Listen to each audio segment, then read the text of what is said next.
Merci Mars ki tang kuntaru Sanggol si Munita Jai ba yang hai raga lagi ba election siga mari laina na Koksi Grai fans of Lakhipur Manipuris hai bagi mingtol se tamaga sem giba association dugi magi temporary office ama Manipuri guest house ta ngasi hariba numida sidagi akoi hangjaduna lagliba election gi thabak thoram khuding makta mawong tana marik chumna panthok nabagi damakta akoi gi office sing ngasi hangjare hariba office hangbagi numida sida lengberekli ba lamdam sigi maming leiraba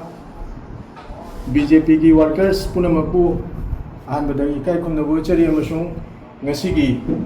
office hangdokpagi numida sida saruk jabirugi damakta mayam puna ubu tobima khangba amasung ikai खुमनबु chabaga leinana aigi tentak pawafam asi matang sida pathajare mayam bu thage chari Tangkunipan hangsit Tangkunipan se thangja thangja ayuki pung tara tawa matamda ahanba akoigi campaign program se singirwon mutmulakai degi haunanabagi pandamni in charge hoina P Rajendra CS Mohan Y Onil amadi L Tomsa singirwonda pung tara mathoidana amuk singirwon khara kumdaraga agi kano mai likai hebatai haribo moi marisina in charge olaga sima ali nungdin pung amam tabang natamda singdong likai kaptan board song singdong likai se agi Lakhipur constituency na pon bambapam nungdin pung ahum tabang natamdana haiglaga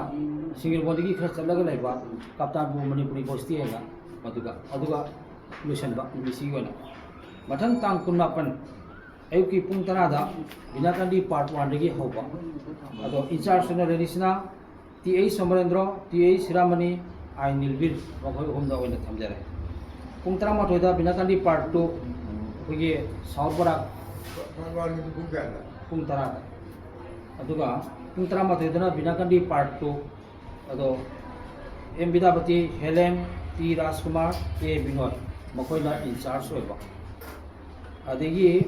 tangkun mapansigi nungdin pung ama tamatamda astral bukta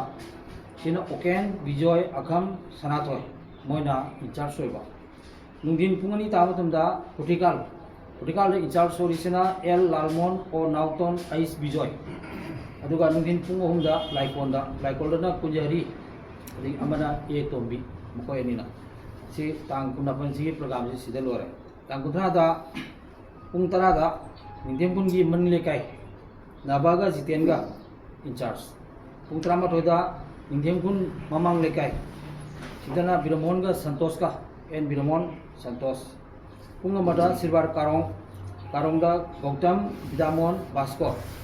nindin pungani da siptila da nauton komolini ranjita nungdin pungmari da apung da sara lekai sara se L Ranjan ga tanaraga adi kana hapa ai matudo paulo jige adigi tang amma tang kudra ma thoise akoi kop ni tang kudra ma thoise asagi tang kuntra digi kano se kali tang kuntra digi ngamong draga di madugi makeup to boina tang kudra ma thoise akoi na samjare April ni tang amma ayuki pung tarada silvar awang lekai mangan Manitombi Ranavir P Mani Babu yang hapsan do P Mani Babu ba oh sende adegi ayuki pung trama toy silvar kontau lekai Rajendra Sunamani Sopon nungdin pung ama sangom jumbi Samol Kamini Devi masih EP member ormare amana Roman adegi nungdin pung ni da Palarbon pung hum kandi Palarbung ise NG Birlal ga contact tongna jage aduga polo kandi gidi Anand Gunamani Irarani tang ani sina ayuki pung tarada nungpau da Bimol na in charge ba aduga pung tarama thoi sina kuman Lakhipur kumanda nausa ga milan ga na in charge ba nungdin pung ama sina lelekai Manidon E Gormani B Manikanta Sharma makoina in charge ba adagi nungdin pungani da खुनौदा के ओनिता M Aruna मखोइनिना in charge पुंग अहुमदा कोंजें लेकाई दा बिनन लेफोन रानी देवी पुंग मरीदा सप्रो आई वान दा जो के दुआ होय जुबुं मुसागी अंगाम तम president asi loraga amda hapchenjage do ngasagi amdo no to sambi no to sambi hapchensi adagi pungmari da sapro sinna nilkanta sharma borbil da iboso pungmanga da asina tang ani da lore tang ahum da ayuki pungtra da labo kolapul sida umananda punjamon m chatra singh ng manidhon mokoina in charge pungtra ma da lalang da Jodugopal Mistro e Ibotombi nungdin pungama da kamranga da Premjit aduga nungdin pungani da Joypur e Sumen o Bidamani Ramesh Joypur gidi ngasi choi ko phone taro pre moi okay oren adigi Joypur 4 numbers na nungdin gi pung ahum ta tam da Kunjaras pungani da Joypur Mongolpur da aduna thang wa tap na thang Joypur Kamranga Joypur 4 number Mongolpur se okay oire na ngasai engona phone la kare adigi tangmari se jiri bakhal da Panchabati mangna in charge soini Digli Bahadurpur da Ibungaton Sharma nungdin pung 11 da pung 13 tam da aduga nungdin pungani tam da Lakhinogor na onitana si se akoina ngarang se मंत्री दसु जेंगेंजरे मार्क्सु satisfied ओय अदुगा कोई दसु जामना दम उत्साह ते encouragement पिबिरे अदुगा ngasi akoina akoigi formally sida akoi office ama inauguration tawbose masi inauguration tawdragati akoigi kano mafam rang nai da ba hagadra mong sa da ba natrabi koi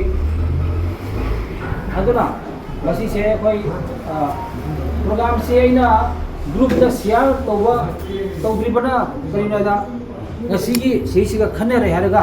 mayam digi approval asagi omission commission lokhok loksin do aji kanano binanga adigi ama songi habiri do adu hapse laga akoi masi se okay oina mayam kari khana biwa tang khana biro si program se